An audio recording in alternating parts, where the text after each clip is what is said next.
Welcome to Ganapati Institute Kakinada YouTube channel. ఇప్పుడు వరకు ఎవరైనా ఈ యూట్యూబ్ ఛానల్ని సబ్స్క్రైబ్ చేసుకున్నట్లయితే వెంటనే సబ్స్క్రైబ్ చేసుకోండి. ప్రతిరోజు కూడా మీకు డైలీ కరెంట్ అఫైర్స్తో పాటు జనరల్ స్టడీస్ వీడియోలను కూడా అప్లోడ్ చేయబడడం జరుగుతూ ఉంది. ముఖ్యంగా ఈ వీడియో క్లాస్ యందు సబ్ ఇన్స్పెక్టర్స్ మరియు కానిస్టేబుల్స్ అభ్యర్థులకు ఉపయోగపడే విధంగా, అదేవిధంగా ఇతర పోటీ పరీక్షార్థులకు ఉపయోగపడే విధంగా భారతదేశంలో పౌర విమానయానానికి సంబంధించినంత వరకు భారతదేశంలో ఉన్నటువంటి ఎయిర్పోర్ట్లు, అదేవిధంగా ఇండియన్ ఎయిర్ ఫోర్స్కి సంబంధించినటువంటి సమాచారాన్ని క్లుప్తంగా మనం తెలుసుకుందాం. ముందుగా ఈ ఎయిర్పోర్ట్ల గురించి సమాచారం తెలుసుకునే ముందు మనం తెలుసుకోవాల్సింది ఎయిర్ ఇండియా గురించి. ఎయిర్ ఎయిర్ ఇండియాను జనరల్గా మనకి జిఆర్డి టాటా ఎయిర్లైన్స్ పేరుతో 1932లో స్థాపించడాన్ని గమనించాలి. 1947లో ఎయిర్ ఇండియాను ఏర్పాటు చేయడాన్ని గమనించాలి. కన్ఫ్యూజ్ అవ్వాల్సిన పని లేదు. సో పూర్వం మనకి టాటా ఎయిర్లైన్స్ అని పిలిచేవాళ్ళం. 1932లో జిఆర్డి టాటా దీన్ని నెలకొల్పడాన్ని మనం గమనించాలి. సో ఆ తర్వాత 1953లో ఈ పౌర విమానయానాన్ని నేషనలైజేషన్ చేయడాన్ని గమనించాలి. ఈ సివిల్ ఏవియేషన్ ఏదైతే ఉందో దీన్ని నేషనలైజేషన్ ఎప్పుడు చేశారని అడగా జాతీయకరణము 1953 సంవత్సరంగా మనం గుర్తుపెట్టుకోవచ్చు. ఇక్కడ జిఆర్డి టాటాను మనం father of Indian civil aviation అని పిలుస్తాం. పౌర విమానయాన పితామహుడు, భారతదేశ పౌర విమానయాన పితామహుడు జిఆర్డి టాటా అని పిలుస్తాం. అయితే మనకి ఈ ఎయిర్లైన్స్ యొక్క ఆపరేషన్స్ అనగా ఈ విమానాల యొక్క ఈ కమర్షియల్ ఆపరేషన్స్ అనేవి 1946లో ప్రారంభమవడాన్ని గమనించాలి. 1946 జూలై 29వ తారీఖున ప్రారంభమవడాన్ని గమనించాలి. కానీ భారతదేశంలో తొలి విమాన ప్రయాణం అనేది అక్టోబర్ 15 1932 తొలి విమానం అనేది కరాచీ మరియు ముంబై మధ్య నడవడాన్ని గమనించాలి. దాన్ని చెన్నై వరకు కూడా ఎక్స్టెండ్ చేయడాన్ని కూడా గమనించాలి. అయితే మనకి ఈ ప్రపంచంలో ఫస్ట్ ఇంటర్నేషనల్ ఫ్లైట్, భారతదేశం నుంచి ఇంటర్నేషనల్ ఫ్లైట్ అనేది ముంబై నుంచి లండన్కి వెళ్ళడం జరిగింది 1948లో గుర్తుపెట్టుకోవాలి. 1948. అయితే ఈ ఇండియన్ ఎయిర్లైన్స్ అదేవిధంగా ఈ ఎయిర్ ఇండియా రెండింటిని కూడా మనకి మెర్జ్ చేయడాన్ని కూడా మనం గమనించాలి. 2007 సంవత్సరంలో రెండింటిని మెర్జ్ చేసి ఎయిర్ ఇండియాగానే ప్రస్తుతం పరిగణిస్తూ ఉన్నారు. సో ఇంటర్నేషనల్ లెవెల్లో ఈ విమానాలు నడిపే ముఖ్యమైనటువంటి సంస్థ ఎయిర్ ఇండియా. అయితే ఈ ఎయిర్ ఇండియా యొక్క ప్రస్తుత సిఎండి, చైర్మన్ అండ్ మేనేజింగ్ డైరెక్టర్గా వ్యవహరిస్తూ ఉన్నది రాజీవ్ బన్సల్గా గుర్తుపెట్టుకోవాలి. రాజీవ్ బన్సల్. అదేవిధంగా భారతదేశంలో ఉన్నటువంటి ఆయా రకాలైనటువంటి అనేకమైనటువంటి ఎయిర్పోర్ట్స్, ముఖ్యంగా భారతదేశంలో 34 ఇంటర్నేషనల్ ఎయిర్పోర్ట్స్ ప్రస్తుతం పనిచేస్తూ ఉన్నాయి. ఈ ఎయిర్పోర్ట్స్ అన్నింటినీ కూడా తన ఆధీనంలో ఉంచుకునే సంస్థ ఎయిర్పోర్ట్స్ అథారిటీ ఆఫ్ ఇండియా. ఈ ఎయిర్పోర్ట్స్ అథారిటీ ఆఫ్ ఇండియాకు ప్రస్తుతం డైరెక్టర్ జనరల్గా అరవింద్ సింగ్, గుర్తుపెట్టుకోవాలి, అరవింద్ సింగ్ అని పిలుస్తాం. ఇలాంటిదే మరొక సంస్థ డీజీసీఏ అనగా director general of civil aviation అని పిలుస్తాం.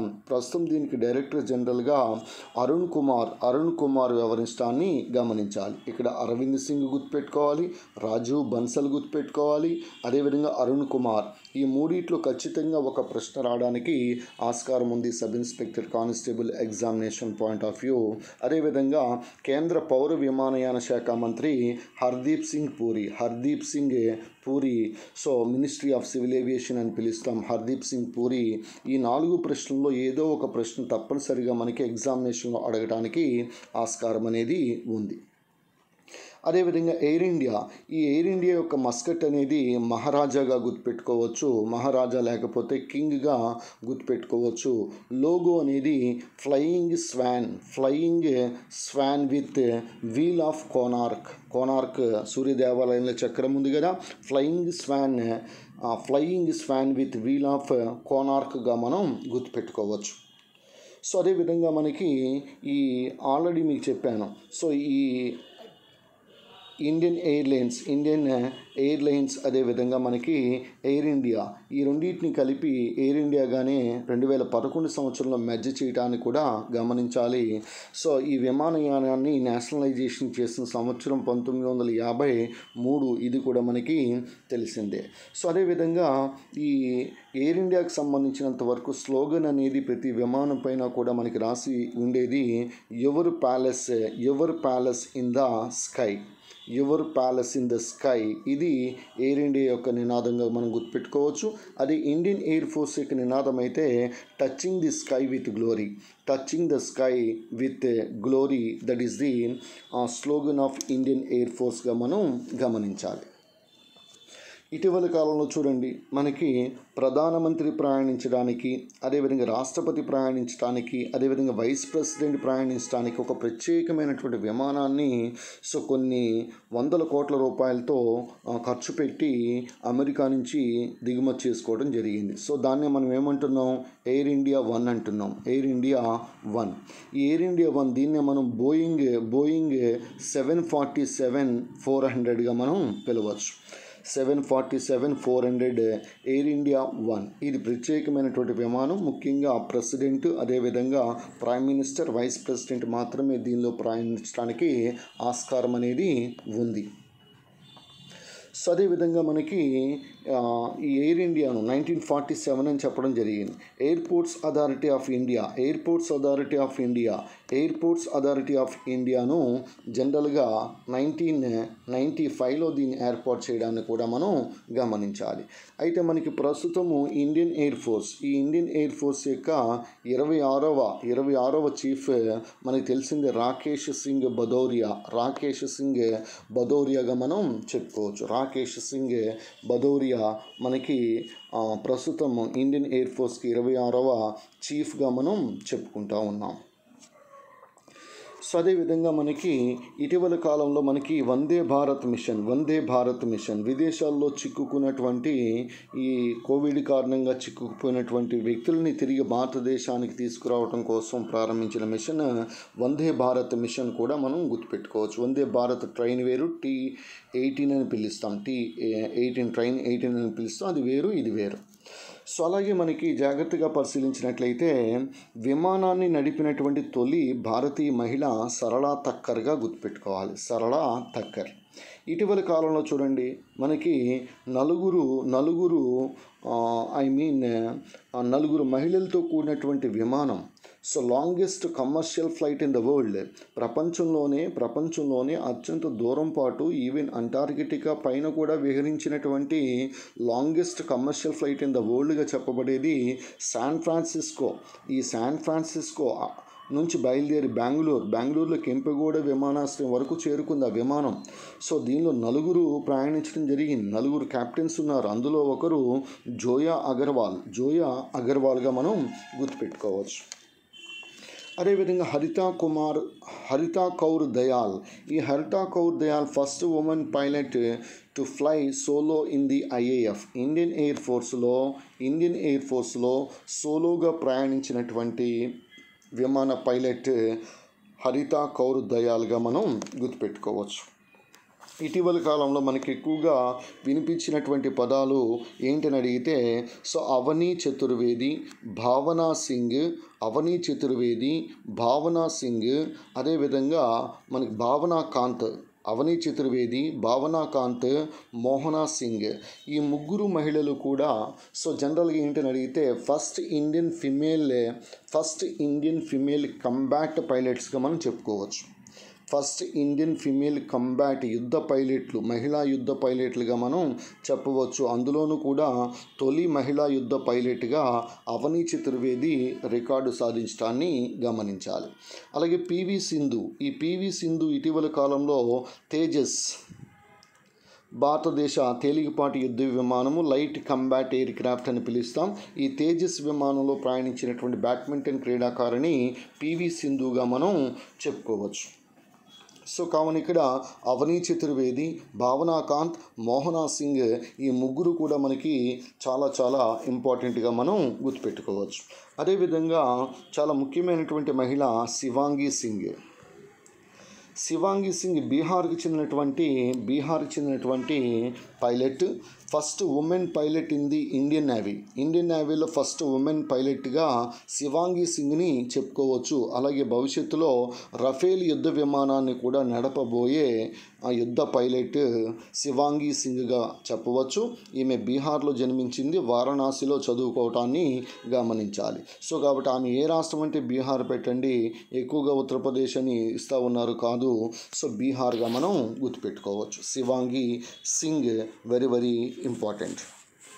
అదేవిధంగా భారతదేశంలో డొమెస్టిక్ విమానం అనేది బాంబే నుంచి త్రివేంద్రం, అంటే మనం రాజమండ్రి నుంచి విశాఖపట్నం వెళ్తాం కదా, ఆ విధంగా బాంబే నుంచి త్రివేంద్రం డొమెస్టిక్ ప్రయాణంగా మనం గుర్తుపెట్టుకోవచ్చు. డొమెస్టిక్ ప్రయాణం అనేది బాంబే నుంచి త్రివేంద్రం లేకపోతే తిరువనంతపురంగా మనం గమనించవచ్చు. సో ఇవి జనరల్గా కొన్ని ముఖ్యాంశాలు. వీటితో పాటు మనకి ఇటీవల కాలంలోనే గమనిస్తే మనకి విదేశాలలో భారత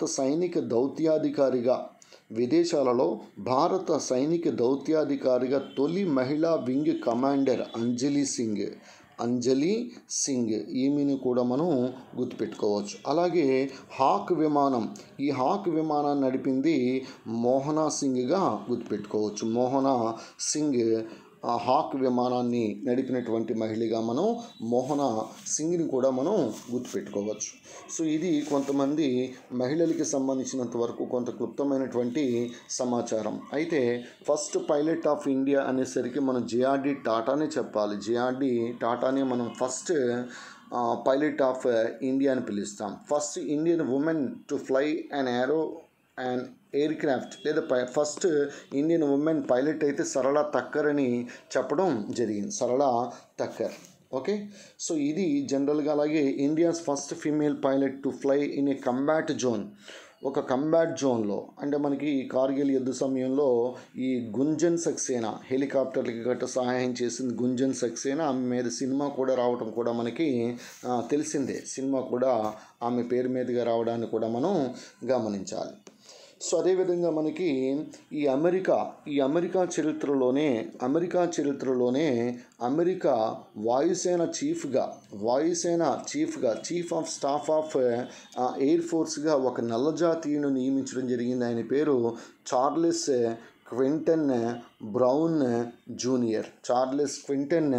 బ్రౌన్ జూనియర్గా మనం గుర్తుపెట్టుకోవచ్చు. అలాగే ఉడాన్ పథకం, ఈ ఉడే దేశ్ కా ఆమ్ నాగరిక్, దీన్ని 2017 ఏప్రిల్ 27వ తారీఖున దీన్ని స్టార్ట్ చేయడాన్ని గమనించాలి. సో ఇది ఒక రీజనల్ కనెక్టివిటీ స్కీమ్. సో భారతదేశంలో అనేకమైనటువంటి ప్రాంతీయ ఎయిర్పోర్ట్లు ఉన్నాయి. వాటిని డెవలప్ చేసి పేదవాడిని సైతం ఆకాశంలోకి మోడీ తీసుకెళ్లే కార్యక్రమమే ఈ ఉడాన్ పథకంగా మనం చెప్పుకోవచ్చు. ఎవరు కోరుకోరు? మన యొక్క తల్లిదండ్రులను విమానం ఎక్కించాలి, సో విమానంలో తిప్పాలని ప్రతి ఒక్కరికి కూడా కోరుకుంటుంది. అలాంటి కోరుకున్న ప్రతి విద్యార్థి కూడా మీరు కష్టపడి చదివి ఎస్ఐ లేదా కానిస్టేబుల్ ఉద్యోగం సాధిస్తే మీరు it is a cake walk అన్నమాట. విమానం ఎక్కించడం పెద్ద కష్టమైనటువంటి పని ఏమీ కాదు. సో అలాగే మనకి ఇంటర్నేషనల్ సివిల్ ఏవియేషన్ డే అనేది మనం డిసెంబర్ 7వ తారీఖున జరుపుకుంటాం. International civil aviation day. అలాగే ఇంటర్నేషనల్ సివిల్ ఏవియేషన్ ఆర్గనైజేషన్, ఇది కెనడాలోని మాంట్రియోల్లో ఉంది. 1947లో దీన్ని ఏర్పాటు చేయడాన్ని కూడా గమనించాలి. సో యాజ్ ఆఫ్ నౌ ప్రస్తుతం అయితే మనకి భారతదేశంలో 34 ఇంటర్నేషనల్ ఎయిర్పోర్ట్స్ అనేవి పనిచేస్తూ ఉన్నాయి. అయితే ఇక్కడ నేను మీకు ఈ ఇంటర్నేషనల్ ఎయిర్పోర్టు, డొమెస్టిక్ ఎయిర్పోర్టు, భవిష్యత్తులో రాబోయే ఎయిర్పోర్టు, అలావిధంగా భవిష్యత్తులో పేర్లు మార్చబోయే ఎయిర్పోర్ట్లు పేర్లు ఇవ్వటం జరిగింది. సో దీనిలో మీరు ఇంటర్నేషనల్ ఎయిర్పోర్ట్స్ ఏవి, డొమెస్టిక్ ఎయిర్పోర్ట్స్ ఏవో తర్వాత చూసుకోవచ్చు. కానీ ముందైతే ఈ ఎయిర్పోర్ట్స్ యొక్క నేమ్స్ జాగ్రత్తగా మనం పరిశీలించాలన్న ఉద్దేశంతోనే ఇవన్నీ కూడా వరుసగా రాయడం జరిగింది. ఇందులో ఇంటర్నేషనల్ ఎయిర్పోర్ట్ ఏది, డొమెస్టిక్ ఎయిర్పోర్ట్ ఎయిర్పోర్ట్ ఏది, ఫ్యూచర్లో రాబోయే ఎయిర్పోర్ట్ ఏది, ఫ్యూచర్లో అతిపెద్ద ఎయిర్పోర్ట్ ఏది, 100%తో సోలార్ విద్యుత్తుతో నడుస్తున్నటువంటి ఎయిర్పోర్ట్ ఏది, ఇవన్నీ కూడా మనం డిస్కస్ చేద్దాం. సో కానీ ఇక్కడ సెగ్రిగేట్ చేయలేదు, జస్ట్ మీరు పేరు గుర్తుపెట్టుకుంటారన్న ఉద్దేశంతో ఇన్ని రకాల ఎయిర్పోర్ట్స్ ఉంటాయా మాస్టారు అని మీకు అనిపించే విధంగా ఇప్పుడు మనం ఈ ఎయిర్పోర్ట్స్కి సంబంధించినటువంటి సమాచారాన్ని ఒకసారి మనం డిస్కస్ చేద్దాం. ఫస్ట్ ఇందిరాగాంధీ లేదా పాలెం ఇంటర్నేషనల్ ఎయిర్పోర్ట్ న్యూఢిల్లీలో ఉంది. మరి ఎయిర్పోర్ట్కి సంబంధించి ఏం అడుగుతారంటే యాజ్ ఆఫ్ నౌ ఇండియాలో బిజియెస్ట్ ఇంటర్నేషనల్ ఎయిర్పోర్ట్ ఏదని అడిగితే ఇందిరాగాంధీ లేదా పాలెం. అలాగే భారతదేశంలో తొలి కర్బన ఉద్గారాల తటస్థ అంతర్జాతీయ విమానాశ్రయం కూడా ఇందిరాగాంధీ విమానాశ్రయం. భారతదేశంలో రెండవ అతిపెద్ద అంతర్జాతీయ విమానాశ్రయం ఇందిరాగాంధీ లేదా పాలెం. సో దీన్ని మనం పాలెం అని పిలుస్తాం, న్యూఢిల్లీలో ఉంది. నెక్స్ట్ రెండవది ఛత్రపతి శివాజీ లేదా సహారా, ముంబై. భారతదేశంలో రెండవ అత్యంత రద్దీ గల అంతర్జాతీయ విమానాశ్రయము ఛత్రపతి శివాజీ లేకపోతే పూర్వనామము సహారా అని పిలుస్తాం. ఇక మూడవది నేతాజీ సుభాష్ చంద్రబోస్ ఇంటర్నేషనల్ ఎయిర్పోర్ట్, ఇది కోల్కతాలో ఉంది. దీన్నే మనం డమ్ అని పిలుస్తాం, డమ్ అంతర్జాతీయ విమానాశ్రయం అని పిలుస్తాం. సో పాలెం అయితే ఇందిరాగాంధీ, డమ్ అయితే నేతాజీ సుభాష్ చంద్రబోస్. అలాగే ఈ చెన్నైలో ఉన్నటువంటి విమానాశ్రయాన్ని అన్నాదురై విమానాశ్రయం అని పిలుస్తాం. ఇది చెన్నైలో ఉండటాన్ని గమనించాలి. అన్నాదురై సో అని పిలుస్తాం. ఈయన్ని అన్నా అంటాం, లేదా అన్నా ఇంటర్నేషనల్ ఎయిర్పోర్ట్ అని కూడా పిలవచ్చు, చెన్నైగా మనం గుర్తుపెట్టుకోవచ్చు. అలాగే చౌదరి చరణ్ సింగ్, రైతు బాంధవుడు, కిసాన్ దివస్ జరుపుకుంటాం కదా డిసెంబర్ 23. ఈ చౌదరి చరణ్ సింగ్ యొక్క అంతర్జాతీయ విమానాశ్రయం మనకి లక్నోలో ఉండటాన్ని గమనించాలి. అలాగే లాల్ బహదూర్ శాస్త్రి విమానాశ్రయం వారణాసిగా గుర్తుపెట్టుకోవచ్చు. బిఆర్ అంబేద్కర్ విమానాశ్రయం అనేది నాగపూర్గా గుర్తుపెట్టుకోవచ్చు. బిఆర్ అంబేద్కర్ విమానాశ్రయం నాగపూర్గా మనం గుర్తుపెట్టుకోవచ్చు. అలాగే మనకి ఈ జైపూర్లో ఉన్నటువంటి విమానాశ్రయం సంగనీర్ అనే ప్రాంతం వద్ద ఉంది. జైపూర్ లేదా సంగనీర్ ఇంటర్నేషనల్ ఎయిర్పోర్ట్ జైపూర్గా మనం చెప్పుకోవచ్చు. అలాగే సర్దార్ వల్లభాయ్ పటేల్ అంతర్జాతీయ విమానాశ్రయం అహ్మదాబాద్. గోపీనాథ్ బర్దోలై, ఈ అస్సాం పితామహుడిగా పిలువబడే గోపీనాథ్ బర్దోలై అంతర్జాతీయ విమానాశ్రయం గౌహతి, ప్రస్తుతం దీన్ని గువాహతి అని పిలుస్తూ ఉన్నాం. అలాగే శ్రీ గురు రామ్దాస్ జీ ఎయిర్పోర్ట్ అనేది అమృత్సర్. ఎందుకంటే మనకు తెలుసు ఈ అమృత్సర్లో స్వర్ణ దేవాలయం యొక్క నిర్మాణాన్ని ఫస్ట్ స్టార్ట్ చేసింది అక్బర్. ఈ గురు రామ్దాస్కి భూమిని ఇవ్వడం జరుగుతుంది. అందువల్ల ఈ Shri Guru Ramdas G international airport అమృత్సర్గా మనం చెప్పవచ్చు. అలాగే త్రివేంద్రం ఎయిర్పోర్ట్ని మనం తిరువనంతపురం ఎయిర్పోర్ట్ అంటాం. కాలికట్ ఇంటర్నేషనల్ ఎయిర్పోర్ట్ని మనం కోజికోడ్ అంటాం. ఎందుకనగా మనకి ప్రస్తుతం ఇంటర్నేషనల్ ఎయిర్పోర్ట్స్ ఎక్కువగా ఉన్నటువంటి రాష్ట్రం కేరళగా మనం చెప్పుకోవచ్చు. అదేవిధంగా మనకి ఈ రాజీవ్ గాంధీ లేకపోతే Shamshabad. So this is very very important. ఎందుకనగా భారతదేశంలో తొలి గ్రీన్ఫీల్డ్ ఎయిర్పోర్ట్. మనకి గ్రీన్ఫీల్డ్ ఎయిర్పోర్ట్ అని, బ్రౌన్ ఫీల్డ్ ఎయిర్పోర్ట్స్ అని రెండు రకాలు ఉంటాయి.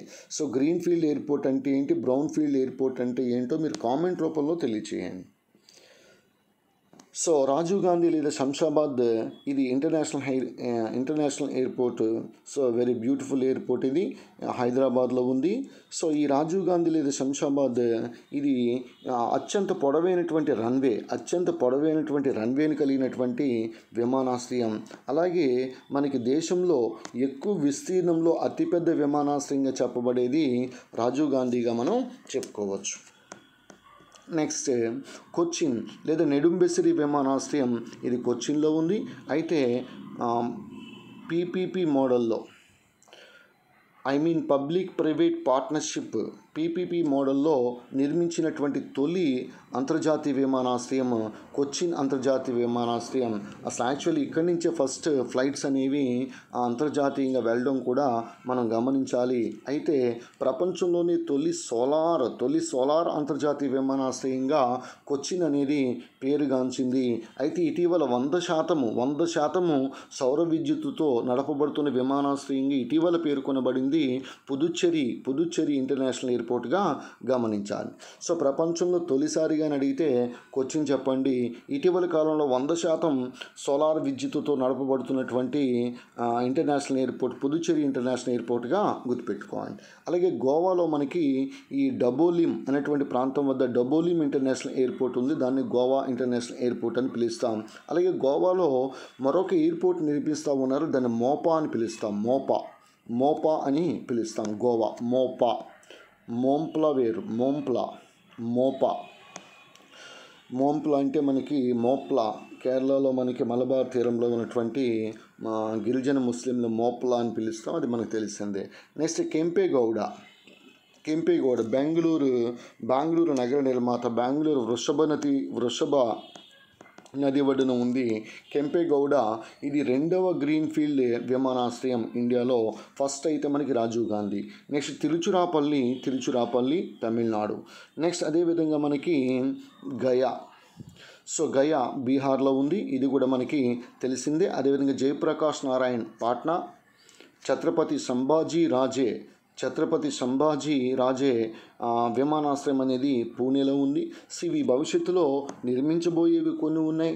సో అదేవిధంగా పేర్లు మార్చినవి కూడా ఉన్నాయి. జస్ట్ మీరు పేరు గుర్తుపెట్టుకుని అది ఏ నగరంలో ఉంటుందనే ఉద్దేశంతో ఈ విధంగా రాయడం జరిగింది. ఇంకా ఈ విమానాశ్రయం నిర్మించలేదు కదండి. ఇలాంటివన్నీ కూడా మనం తర్వాత డిస్కస్ చేసుకుందాం. ప్రస్తుతం అయితే ఆ పేరు గుర్తుపెట్టుకున్నప్పుడు పక్కనే ఆ నగరాన్ని గుర్తుపెట్టుకోవడానికి ట్రై చేయండి. ఛత్రపతి సంభాజీ రాజే ఇది పూణేగా మనం గుర్తుపెట్టుకోవచ్చు. అదేవిధంగా పూణే ఇంటర్నేషనల్ ఎయిర్పోర్ట్ కూడా ఉంది. మంగళూరు కర్ణాటక. ఇది కూడా మంగళూరు ఇంటర్నేషనల్ ఎయిర్పోర్ట్ అని పిలుస్తాం. నెక్స్ట్ అదేవిధంగా మనకి Coimbatore international airport. Visakhapatnam international airport. మరి ఏపీలో మనకి 3 ఇంటర్నేషనల్ ఎయిర్పోర్ట్స్ ఉన్నాయి. ఒకటి విశాఖపట్నం, సో రెండవది మనకి ఎన్టీఆర్ అమరావతి గన్నవరం అని పిలుస్తూ ఉన్నాం. అదేవిధంగా తిరుపతి. ఈ 3 కూడా ఇంటర్నేషనల్ ఎయిర్పోర్ట్స్గా మనం చెప్పుకోవచ్చు. తిరుపతి నుంచి చాలా రేరుగా మనకి విమానాలు అనేవి ప్రయాణిస్తూ ఉన్నాయి. సో ఇంటర్నేషనల్ ఫ్లైట్స్ ఇంకా ఇక్కడ చాలా తక్కువ. తిరుపతి, రేణిగుంట. సో కాబట్టి ఏపీలో 3 ఇంటర్నేషనల్ ఎయిర్పోర్ట్స్ మనం గుర్తుపెట్టుకోవచ్చు. అదేవిధంగా మనకి ఈ తిరుపతి దగ్గర రేణిగుంట, అదేవిధంగా టంగుటూరి ప్రకాశం. ఇదే రాజమండ్రి సమీపంలో మధురపూడి వద్ద ఉంది. సో రాజమహేంద్రవరం. నెక్స్ట్ ఎన్టీఆర్ అమరావతి కృష్ణా జిల్లా గన్నవరం. కడప ఎయిర్పోర్ట్ ఇవన్నీ ప్రాంతీయ ఎయిర్పోర్ట్లు, domestic airports. Next Orvakal Kurnool జిల్లాగా మనం గుర్తుపెట్టుకోవచ్చు. నెక్స్ట్ అదేవిధంగా సత్యసాయి ప్రైవేట్ ఎయిర్పోర్ట్. ఇది పుట్టపర్తి అనంతపురం జిల్లాగా మనం గుర్తుపెట్టుకోవచ్చు. దగదత్తి నెల్లూరు. భోగాపురం. ఇది కూడా మనకి గ్రీన్ఫీల్డ్ ఎయిర్పోర్ట్ విజయనగరం జిల్లాలో రాబోతూ ఉంది. భోగాపురం భూసేకరణ కూడా చాలా వేగంగా జరుగుతూ ఉంది. భోగాపురం విజయనగరం జిల్లా ఆంధ్రప్రదేశ్. నెక్స్ట్ కుప్పం చిత్తూరు జిల్లా. నెక్స్ట్ బిర్ తికేంద్రజిత్ లేదా తులిహల్ అంటాం. ఇది మణిపూర్లోని ఇంఫాల్లో ఉంది. This is also very very important. ఇలాంటిది ఇచ్చినట్లయితే ఎవరు ఆన్సర్ చేయలేరు, మీరే చేయగలుగుతారు ఇప్పుడు చదివారు కాబట్టి. నెక్స్ట్ అదేవిధంగా మహారాజా బిర్బిక్రమ్. ఈ మహారాజా బిర్బిక్రమ్ త్రిపుర రాజధాని అయినటువంటి అగర్తలాలో ఉంది. ఇది కూడా ఇంపార్టెంట్. అదేవిధంగా భవిష్యత్తులో చండీగఢ్ ఇంటర్నేషనల్ ఎయిర్పోర్ట్ యొక్క పేరుని షాహీద్ భగత్ సింగ్గా పెట్టడానికి కొన్ని ప్రతిపాదనలు జరిగాయి. ఇంకా పెట్టలేదు. ఈ విషయాన్ని మీరు గమనించండి. నెక్స్ట్ అదేవిధంగా బాగ్డోరా. దీన్ని సిలిగురి చికెన్ స్నెక్ అని పిలుస్తాం కదా. చికెన్ స్నెక్ వెస్ట్ బెంగాల్లో ఉంది. చికెన్ స్నెక్ ఈశాన్య రాష్ట్రాల్లోకి వెళ్ళాలంటే దీని ద్వారానే వెళ్ళాల్సి ఉంటుంది. బాగ్డోరా విమానాశ్రయం ఉంది సిలిగురి. నవీ ముంబై. అదేవిధంగా మనకి వెరీ వెరీ ఇంపార్టెంట్ జేవార్. భవిష్యత్తులో రాబోయే అతి పెద్ద ఎయిర్పోర్ట్ ఇదే. ప్రపంచంలోని ఎక్కువ రన్వేలు కూడా ఇక్కడే రాబోతూ ఉన్నాయి. యోగి ఆదిత్యనాథ్ గవర్నమెంట్ ఉత్తరప్రదేశ్ సో ఈ జేవార్ పేరుని కాస్త నోయిడా ఇంటర్నేషనల్ ఎయిర్పోర్ట్గా రీసెంట్గా పేరు మార్చడం జరిగింది. This is very very very very important. Jewar ఇది ఖచ్చితంగా ఎగ్జామ్లో అడుగుతాడు. నెక్స్ట్ అదేవిధంగా మనకి కన్నూర్. ఈ కన్నూర్ అనేది కేరళలోని మట్టనూర్ అనేటువంటి ప్రాంతంలో ఉంది కన్నూర్ ఎయిర్పోర్ట్. అలాగే మనకి ప్యాక్యాంగ్ ఎయిర్పోర్ట్. ఈశాన్య రాష్ట్రాల్లో తొలి గ్రీన్ఫీల్డ్ మనకి సిక్కింలో తొలి గ్రీన్ఫీల్డ్ ఎయిర్పోర్ట్ ప్యాక్యాంగ్గా గుర్తుపెట్టుకోవచ్చు. గ్యాంగ్టక్. రాజ్కోట్ అనేది రాజ్కోట్లో ఉంది. లూధియానా అనేది లూధియానాలో ఉంది. అలాగే మహాయోగి గోరఖ్నాథ్ జీ గోరఖ్పూర్. గోరఖ్పూర్లో ఉన్నటువంటి అంటే ఉత్తరప్రదేశ్లోని గోరఖ్పూర్లో ఈ మహాయోగి గోరఖ్నాథ్జీ ఎయిర్పోర్ట్గా మనం గుర్తుపెట్టుకోవచ్చు. అలాగే Pandit Deen Dayal airport, Agra airport, very very important. Veer Savarkar international airport, Port Blair, this is also very very important. Next అదేవిధంగా దొనకొండ ప్రకాశం జిల్లా, జైరో అరుణాచల్ ప్రదేశ్. ఇదే ఈటానగర్లో మనకి అరుణాచల్ ప్రదేశ్లోని ఈటానగర్లోని మరొక ఇంటర్నేషనల్ ఎయిర్పోర్ట్ ఉంది. అదేవిధంగా తేజ్పూర్, దీన్ని మనం టీ సిటీ ఆఫ్ ఇండియా అని పిలుస్తాం. తేజ్పూర్ ఏదైతే ఉందో బ్లడ్ సిటీ అని కూడా పిలుస్తాం, అస్సాంలో ఉంది. నెక్స్ట్ అదేవిధంగా మనకి ఈ బిర్సా ముండా అనేటువంటి ఇంటర్నేషనల్ ఎయిర్పోర్ట్ రాంచీలో ఉంది. అలాగే రాజ్గర్ ఎయిర్పోర్ట్ అనేది ఓపీ జిందాల్, దీన్నే ఓపీ జిందాల్ పోర్ట్ అని కూడా పిలుస్తాం. రాయ్గర్ పోర్ట్ని మనం ఓపీ జిందాల్ పోర్ట్ అని కూడా మనం పిలవచ్చు. రైట్. సో అదేవిధంగా మనకి అంటే ఇది ఒడిస్సాగా మనం గుర్తుపెట్టుకోవచ్చు. రాజ్గర్. స్వామి వివేకానంద ఎయిర్పోర్ట్ అనేది రాయ్పూర్గా మనం గుర్తుపెట్టుకోవచ్చు. స్వామి వివేకానంద ఎయిర్పోర్ట్ రాయ్పూర్. నయా రాయ్పూర్ ఏదైతే ఉందో ఆ నయా రాయ్పూర్ యొక్క పేరుని కాస్త ఇటీవల కాలంలో మనకి మార్చడం కూడా మనం గుర్తుపెట్టుకోవాలి. నయా రాయ్పూర్ యొక్క పేరు అటల్ నగర్ మనకి తెలిసిందే. నయా రాయ్పూర్ యొక్క పేరు అటల్ నగర్ మనకి తెలిసిందే. నెక్స్ట్ అదేవిధంగా ఈ ధోలేరా అనేది గుజరాత్గా మనం గుర్తుపెట్టుకోవచ్చు. ఇటీవల కాలంలో చాలా పెద్ద సిటీని అక్కడ నిర్మిస్తూ ఉన్నారు. మోడీ సొంత రాష్ట్రం కదా, ఏదైనా అక్కడ జరగడానికి ఆస్కారం ఉంది. అలాగే సూరత్లో ఉంది, Surat international airport. Vadodara. Next అదేవిధంగా అంబాలా, హర్యానాలోని అంబాలా అనే ప్రాంతం వద్ద అంబాలా ఎయిర్పోర్ట్ ఉంది. జామ్నగర్, సో ఇది కూడా అంతే, రిలయన్స్ వాళ్ళకి బాగా ఉపయోగపడుతుంది private airport Jamnagar. So Gujarat. ఈ సిర్సా అనే ప్రాంతంలో ఉంది, హర్యానాగా గుర్తుపెట్టుకోవచ్చు.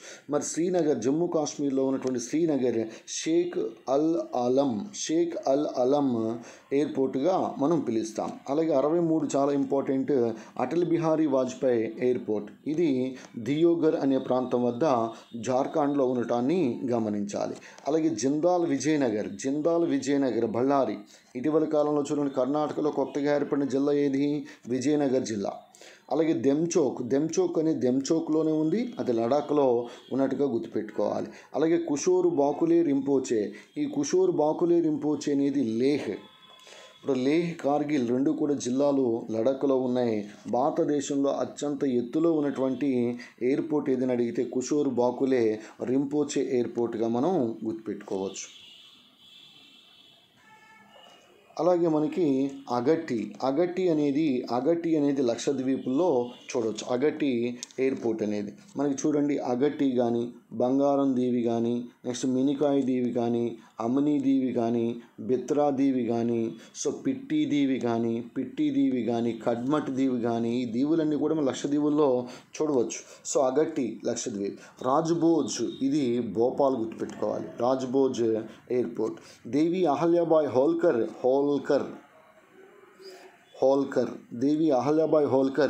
ఇండోర్, పరిశుభ్రమైన నగరం. దేవి అహల్యాబాయ్ హోల్కర్ ఎయిర్పోర్ట్ గుర్తుపెట్టుకోవచ్చు. అలాగే ధూలే ఎయిర్పోర్ట్ మహారాష్ట్ర. ఛత్రపతి రాజారాం మహారాజ్ కొల్హాపూర్ మహారాష్ట్ర. శ్రీ గురు గోవింద్ సింగ్ జీ నాందేడ్ మహారాష్ట్ర గుర్తుపెట్టుకోవచ్చు. షిరిడి ఎయిర్పోర్ట్ ఉంది. షిల్లాంగ్ ఎయిర్పోర్ట్ ఉండటాన్ని గమనించాలి. అదేవిధంగా లింగపుయి ఎయిర్పోర్ట్, ఇది మిజోరాంలోని ఐజ్వాల్ గుర్తుపెట్టుకోవచ్చు. సావిత్రి జిందాల్ ఒడిశాలోని అంగుల్. చూడండి, మనకి భారతదేశంలో రిచెస్ట్ ఉమెన్ అనేసరికి ఈ హెచ్సిఎల్కి చెందినటువంటి ఈ రోషిని నాడార్ మనం చెప్తా ఉన్నాం. ఓకే. అలాగే సావిత్రి జిందాల్ కూడా రిచెస్ట్ ఉమెనే. సో వీళ్ళకి సంబంధించిన సమాచారం తర్వాత మనం డిస్కస్ చేద్దాం. సో ప్రజెంట్ అయితే సావిత్రి జిందాల్ అంగుల్ ఒడిశాగా మనం గుర్తుపెట్టుకోవచ్చు. అలాగే బిజు పట్నాయక్ భువనేశ్వర్. చార్ బాటియా కటక్లో ఉన్న స్టేడియం బారామతి స్టేడియం. అలాగే వీర్ సురేంద్ర సాయి జర్సుగూడ, ఇది కూడా ఒడిస్సా. జర్సుగూడ ఇది కూడా ఒడిస్సాగా మనం గుర్తుపెట్టుకోవచ్చు. Veer Surendra Sai which is also very very important. Karaikal విమానాశ్రయం ఇది. సో దీనికి కూడా చాలా ఇంపార్టెన్స్ ఉంది, మీకు తర్వాత చెప్తాను.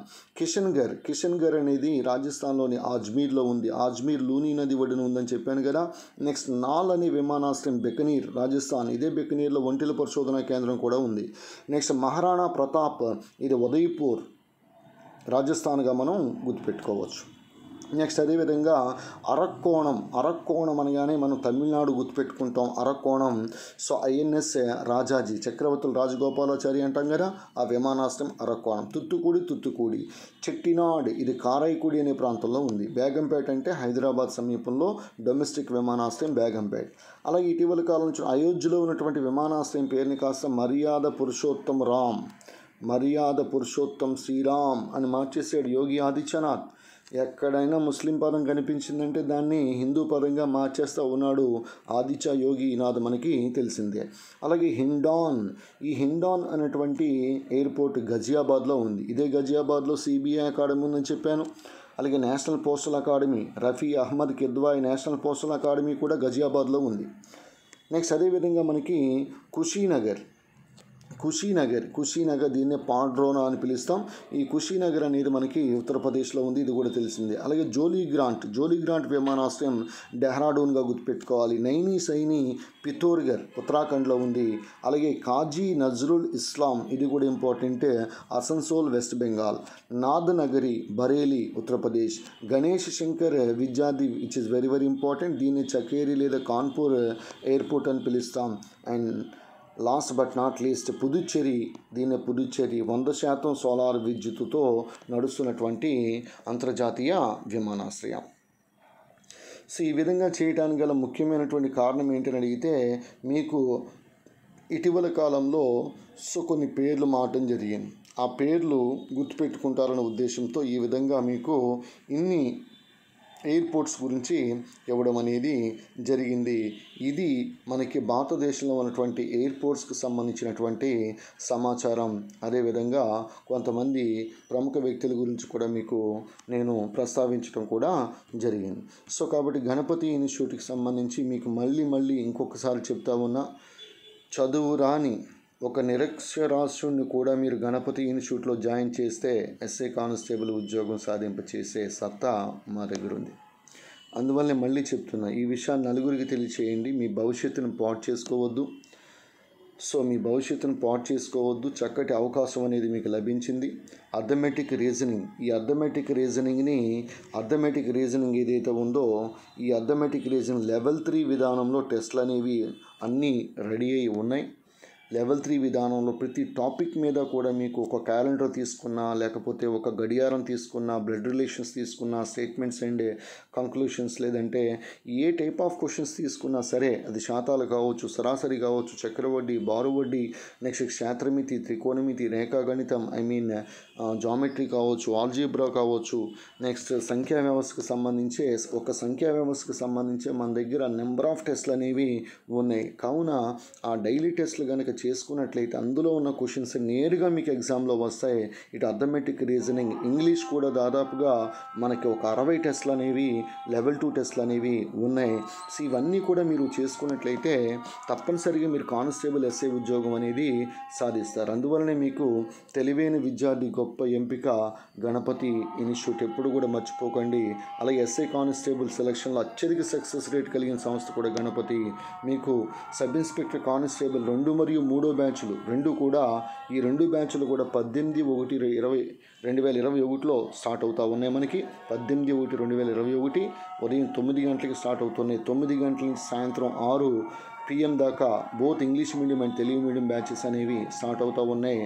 మీకు అత్యద్భుతమైనటువంటి మెటీరియల్, ముఖ్యంగా గణపతి ఇన్స్టిట్యూట్లో ఉన్నటువంటి ఈ అర్థమెటిక్ రీజనింగ్ కానీ, అదేవిధంగా ఇంగ్లీష్ మెటీరియల్ కానీ, ఇక జనరల్ స్టడీస్లో మనకి ఇంగ్లీష్ మీడియం, తెలుగు మీడియం మొత్తం అన్ని రకాలైనటువంటి మెటీరియల్స్ ఫుల్లీ అప్డేటెడ్తో 2022 సంవత్సరాన్ని దృష్టిలో పెట్టుకుని అంత ఫుల్లీ అప్డేటెడ్గా కరెంట్ డేటా అంతా కూడా దానిలో ఇవ్వడం జరిగింది. సో జీకే 2021 జీకే నభూతో నా భవిష్యత్, never before ever after in the history of competitive field. ఈ విషయాన్ని నలుగురికి తెలియచేస్తారని కోరుతా ఉన్నాను.